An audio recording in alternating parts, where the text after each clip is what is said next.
Lately, my videos have been few and far between, and I appreciate you sticking in there and watching them when they do pop up on my channel. I know it's like I say, it's been kind of sparse lately, so I'm going to make this video a very, very quick and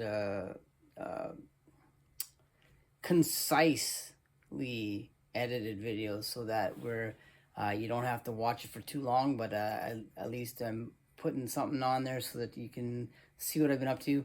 Still building speakers, still installing stereos. Like I say, I've been sidetracked by a lot of other projects and doing a lot of things that I haven't been recording.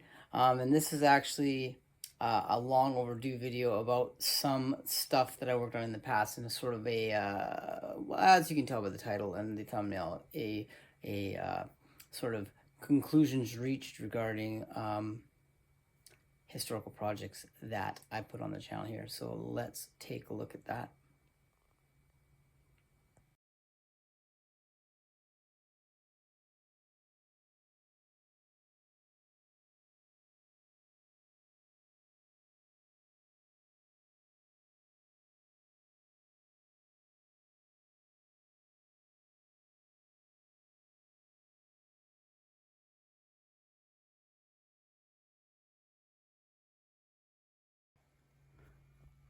So what we have here is one of the crystal Bubbas, as seen previously on my channel, the acrylic 8-inch baskets that I made, and I of course had the video wondering how they were going to turn out.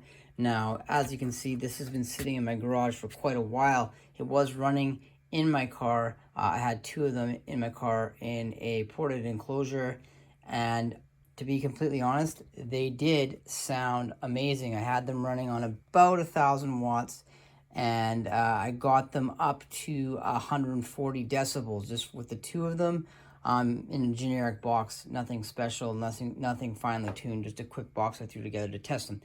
So I was pretty happy with 140. However, despite what everyone thought about the acrylic breaking, it actually didn't. The acrylic held up really, really, really well. The problem and the eventual failure actually resulted, where are they? At the glue joints. All the glue joints failed on these things. And I don't know if it was because of improper technique, not cleaning the acrylic before I glued it. I'm not exactly sure why they failed, but both of them failed in the same way at where the 6 spokes connect either to the basket flange here or the spider flange here. Those were the 2 points that failed on both of those subs.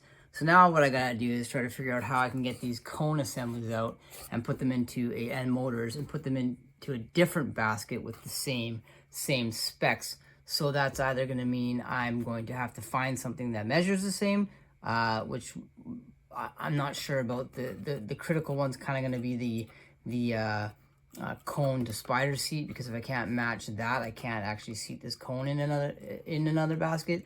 But if I can find something that this height matches, then it'll be pretty easy to either add spacers or if I think this is a pretty tall spider to motor flange measurement, so I think it'll be easy to find something that's too small here, and then I can just add spacers between the motor and the basket to make it fit this cone. So I will keep my eyes out for something to put these into, because these cone assemblies are still flaws, albeit a little bit dusty, so they need to be, tidied up a bit and removed from the acrylic baskets and then put into something else.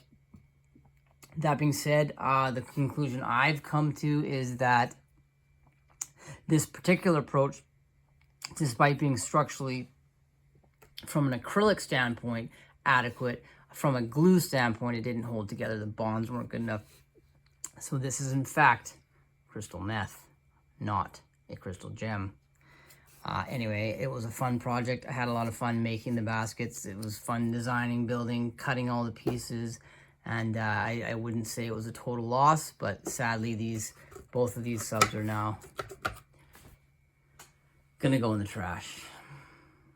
And I guess the other option is I might consider using some of my machining debris, aluminum stuff, to actually cast my own baskets for the 2/8.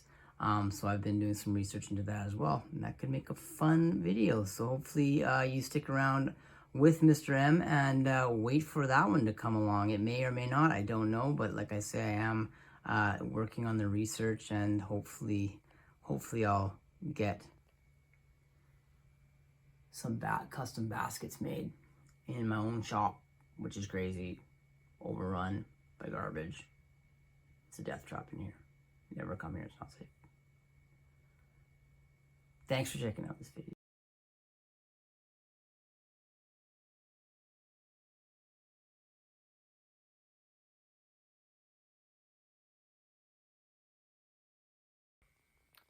So as always, thank you for checking out this video, as short and brief as it was. Once again, the conclusion we reached was that the acrylic basket, despite being structurally, as far as material goes, satisfactory, the glue bonds, albeit potentially user error, were inadequate to hold the subs together in the 135 to 140 decibel range on 1000 watts RMS in a porta box. But they were beautiful, and they looked fantastic and sounded fantastic while they ripped themselves apart. So in my opinion, not a total loss. Once again, thank you for checking this out. Stay beautiful.